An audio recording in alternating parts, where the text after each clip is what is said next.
नमस्ते, हेलो, कैसे हैं सब लोग। आई होप आप लोगों का स्टडीज़ अच्छे से चल रहा है। एग्ज़ाम्स के लिए कुछ काफ़ी कम समय बचा है, तो आपके प्रिपरेशंस अच्छे से चल रहे हैं ऐसी उम्मीद है। इस वीडियो में हम लोग कुछ चीज़ें देखने वाले हैं जो हमको एग्ज़ाम्स हॉल में ध्यान रखनी है। अपनी पढ़ाई तो अच्छे से हो जाती है, सारी चीज़ें अच्छे से हो जाती है, but what matters is those 3 hours of exam. वहाँ पे हम लोगों का जो खुद को कैरी करने का तरीका है, माइंडसेट है, वो कैसा होना चाहिए, वो हम यहाँ पे देखने वाले हैं।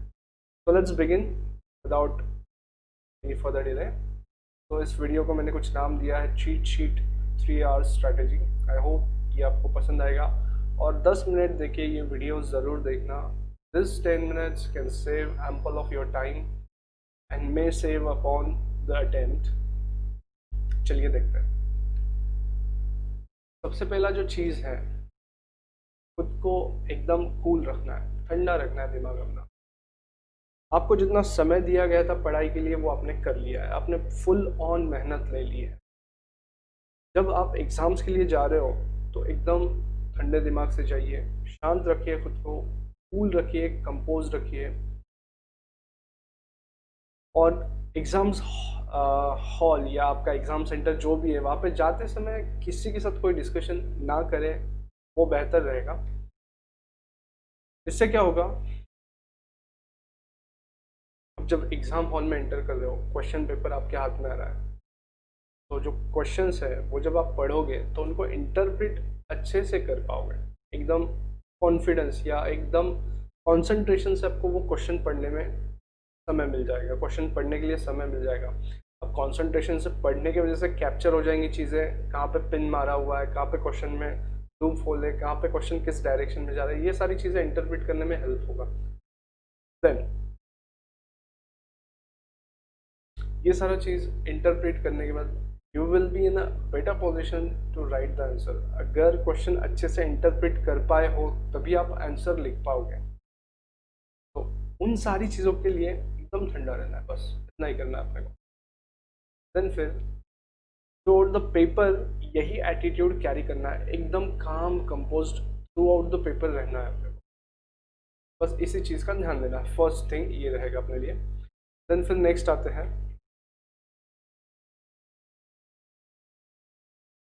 क्वेश्चन पेपर जब आपके हाथ में आएगा तब आपको 10 मिनट देना है उस क्वेश्चन पेपर का जजमेंट डेवलप करने में कि किस तरीके के क्वेश्चन आए हैं, क्या क्या पूछा गया है, आपके पहचान के कितने क्वेश्चन दिखाई दे रहे हैं, या कुछ क्वेश्चन जो है वो आपको लग रहा है कि अरे ये पहचान वाला चैप्टर ये अपन ने किया है अच्छे से, ऐसा कुछ क्वेश्चन है वो देखो। तो first of all allocate first 5-10 minutes first to develop the judgement about the paper. लिखना शुरू नहीं करना डायरेक्टली। सीए के एग्ज़ाम्स में 15 मिनट्स पहले पेपर दिया जाता है, so you can read that out and develop a judgement. Same way, if those 15 minutes are not given to you, जब भी पेपर हाथ में आए उसके बाद 10 मिनट आप पेपर पढ़ने के लिए ज़रूर रखना। इसकी वजह से बहुत सारी चीज़ें आगे जो आप मिस्टेक करने वाले हो या जहाँ पे अपनी गाड़ी फंसने वाली है वो बच जाएंगे। अब जब क्वेश्चन पेपर पूरा गो थ्रू कर लोगे तो एक सीक्वेंस अरेंज कर लो, कौन सा क्वेश्चन किस किस सीक्वेंस में मैं सॉल्व करने वाला हूँ। इससे क्या होगा, एक प्री डिटरमाइंड प्लान वहाँ पे बन जाएगा। ये सारी चीज़ें 3 घंटे में हो सकती है क्या, हाँ करनी पड़ेंगी, हो सकती है हम लोगों ने की भी है तभी जाके हमारे रिजल्ट्स आए हैं। So in those 3 hours you have to manage all those things.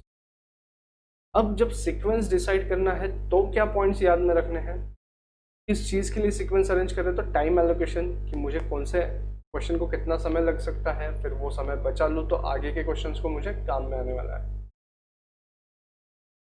अब जब सीक्वेंस मैं चूज़ कर रहा हूँ, मेरे क्वेश्चंस का जो सीक्वेंस है मैं जब चूज़ कर रहा हूँ, वहाँ पे मुझे वो क्वेश्चंस के आंसर लिखने हैं जो क्वेश्चन के आंसर मैं परफेक्टली लिख सकता हूँ, एकदम क्लियर एंड नीट लिख सकता हूँ, क्लीन, एकदम कॉन्फिडेंस के साथ है मेरा आंसर उसका रेडी दिमाग में। बॉस ये क्वेश्चन मैं पहले अटेम्प्ट करूंगा तो मैं इसमें आउट ऑफ मार्क स्कोर कर सकता हूँ, इस क्वेश्चन का आंसर मुझे पक्का आता है, अच्छे से आता है, सब एकदम बराबर लिख सकता हूँ, उस क्वेश्चन को पहले अटेम्प्ट करना है। क्लियर है।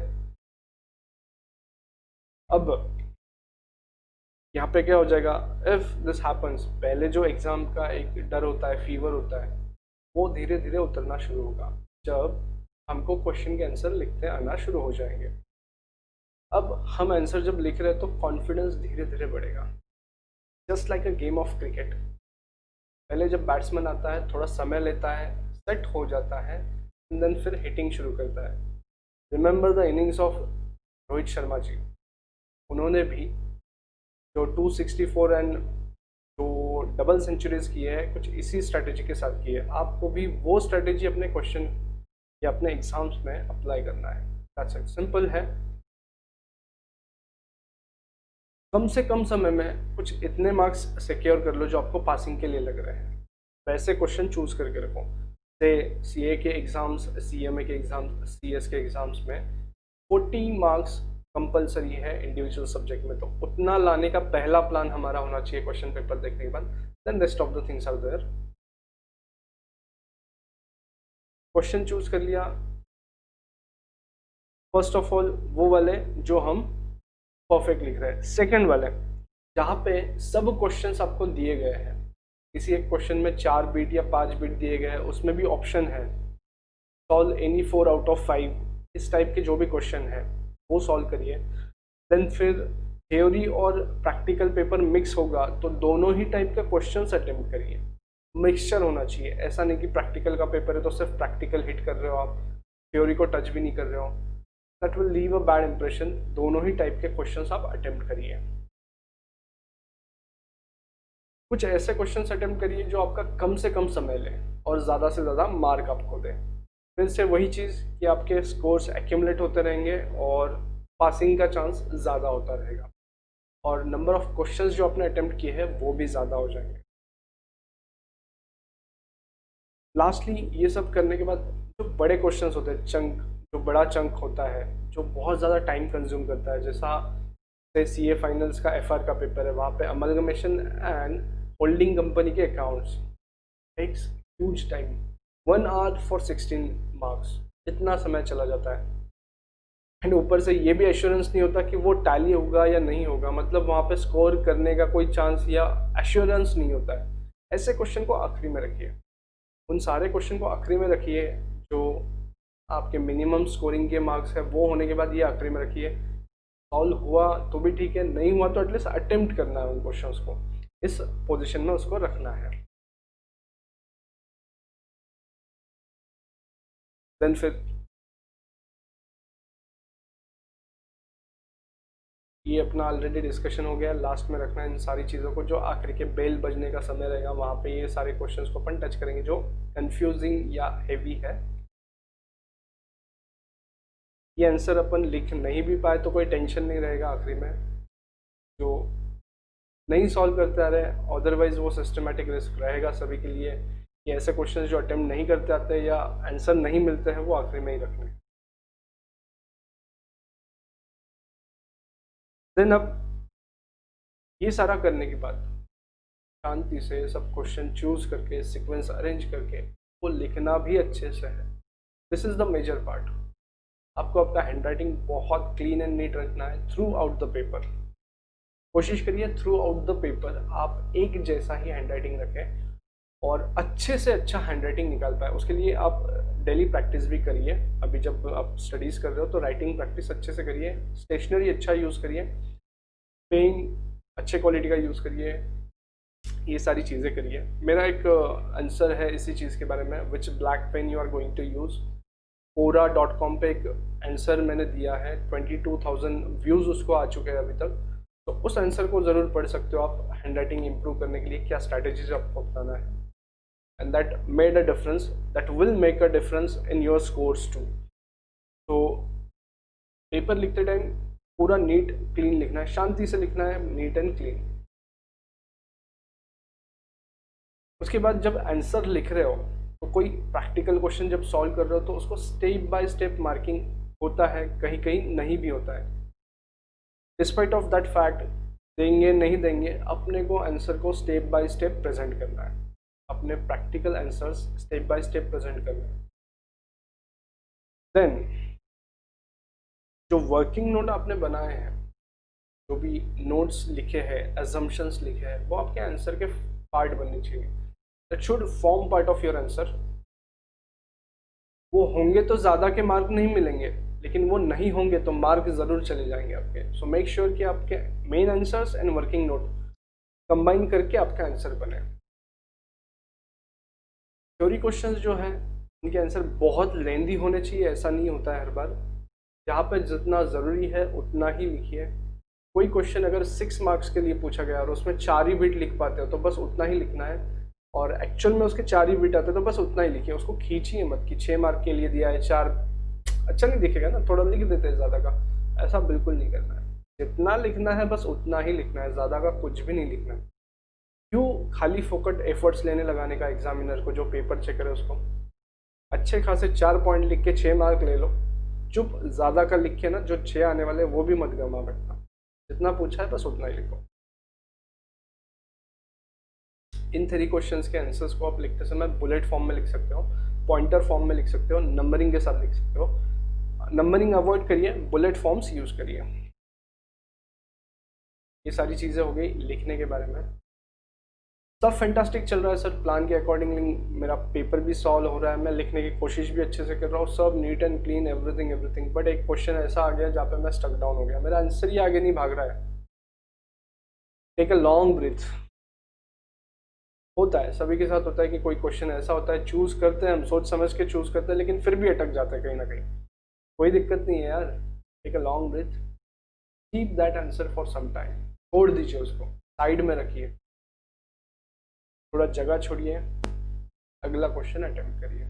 जब पूरे क्वेश्चंस हो जाए अटेम्प्ट करके, अच्छे से हो जाए, सारा चीज़ जो अपने को रिक्वायर्ड था, जितना चीज़ हमने सॉल्व करना था पूरा हो गया है, अब इस क्वेश्चन में फिर से आइए, फिर शांति से सॉल्व करिए, आखिरी में सॉल्व करिए। सॉल्व हुआ नहीं हुआ कोई दिक्कत नहीं है, लेकिन इसको आखिरी में रखिए। ऐसा करने की वजह से क्या होगा ना, जो अगला पेपर अपन अच्छा लिख सकते हैं वो अच्छा लिखेंगे, वहाँ पे डिस्टर्बेंस क्रिएट नहीं करना है। एक क्वेश्चन की वजह से अगले सारे आंसर्स अपने को खराब नहीं करने हैं। जहाँ पे अपन अटक जाए स्किप करिए, कोई दिक्कत नहीं है, मूव करिए, लास्ट में आइए फिर से यहाँ।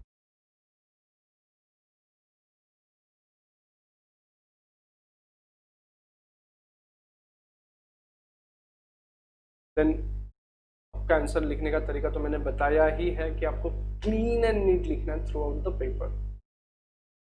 हैंड राइटिंग अच्छी होने की वजह से क्या होता है ना, सामने वाला जब पढ़ता है तो उसको पढ़ने में काफ़ी आसानी होती है, आंसर अच्छे से पढ़ पाता है।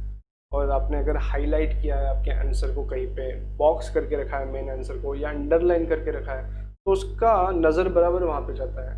योर आंसर अट्रैक्ट्स हिज ये क्या बोलते हैं,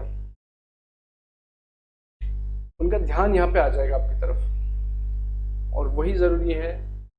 अगर आपने लिखा हुआ आंसर और उन एग्जामिनर भाई साहब के पास जो कॉपी है, आंसर शीट है, सजेस्टेड आंसर से, अगर वो मैच होते हैं तो तुरंत आपको फटाफट मार्क मिल जाएंगे। हाईलाइट करने से ये बेनिफिट होगा, जहाँ पे आपको पॉइंट आउट कराना है कि बॉस ये मेरा आंसर है, यही चेक करो, बाकी चीज़ें मत चेक करो। आई एम नॉट सेइंग कि वो बाकी चीज़ें चेक नहीं करेंगे, लेकिन आपका आंसर सही है, हाईलाइट किया हुआ है, तो उनको तुरंत मिल जाएगा, फटाफट से मार्क मिल जाएंगे आपको। अच्छा, ये बोलने का पॉइंट था यहाँ पे। जहाँ पे बहुत ज़्यादा लेंदी हो गया है आपका आंसर प्रैक्टिकल सम्स में, और 3 या 4 बिट में आपने आंसर लिखा है, सब क्वेश्चंस पूछे गए थे, केस स्टडी देके फिर सब क्वेश्चन पूछे गए थे, तो पूरा आंसर सॉल्व होने के बाद आप जो क्वेश्चन नंबर थे, सब क्वेश्चन नंबर वो देके उनके आंसर्स एक एक लाइन में लिख सकते हो एंड एक बॉक्स पुट कर सकते हो। दैट विल हेल्प हिम कि इन्होंने सारा आंसर सॉल्व किया है, उसको ढूंढने का ज़रूरत नहीं गिरेगा उस पूरे 3-4 पन्नों के वर्कबुक में आपके, उतने आंसर्स में कि ये कहाँ पे है, ये बीट कहाँ पे है, सीधा समरी दिया है, आंसर्स मैच हो रहा है, ख़त्म। That will happen. तो ऐसा आप अडॉप्ट कर सकते हो प्रैक्टिस। गलती से गलती हो गई लिखते समय, स्क्रैचिंग वैचिंग नहीं करना है, अवॉइड करना है। If something has gone wrong, simple सा एक लाइन कट करना है, एक लाइन डाल के उस आंसर को कैंसिल करना है। नहीं तो ये ऐसा ऐसा रैंडमली कट नहीं करना है, स्ट्रेट अवे एक हॉरिजॉन्टल लाइन पुट करिए, दैट्स इट, या क्रॉस लाइन पुट करिए, नेक्स्ट पेज पे आ जाइए, फिर से फ्रेशली शुरू करिए, ज़्यादा स्क्रैचिंग मत करिए। और बिगिनिंग में वाइल स्टार्टिंग योर आंसर्स पहले 4 या 5 पन्ने बिल्कुल भी स्क्रैचिंग नहीं होना चाहिए, इसका ध्यान रखिए। ध्यान रखिए that this may sound crazy but this will leave an great impact on your scores. Scores बढ़ के आएंगे।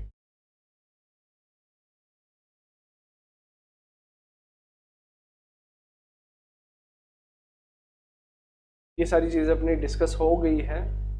अच्छी हैंडराइटिंग और क्लीन एंड नीटनेस की वजह से और शुरुआत के अच्छे आंसर्स की वजह से एग्जामिनर जो है एक थिंकिंग या कॉन्फिडेंस डेवलप कर लेता है आप में। एक बॉस में जिसका पेपर चेक कर रहा हूँ ना, बंदे का नॉलेज बहुत अच्छा है, उसके पहले आंसर से मुझे जजमेंट आ रहा है। तो ये जजमेंट क्रिएट करने के लिए आपको यहाँ पे एक खेल खेलना पड़ेगा। This is a manipulation although and silly thing may be, but ये करना है।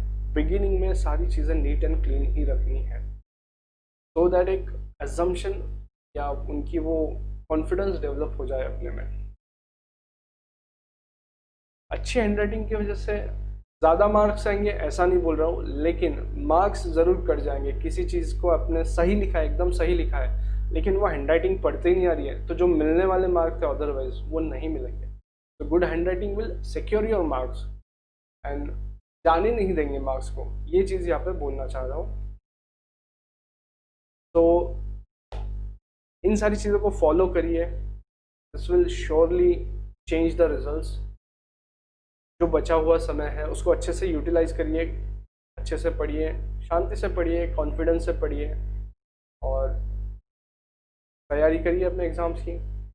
आई होप ये सारी चीज़ें आप इम्प्लीमेंट करेंगे, यूज़ में आएंगी। अगर ये वीडियो आपको पसंद आया तो एक लाइक ज़रूर बनता है और अपने चैनल को सब्सक्राइब ज़रूर कर दीजिए।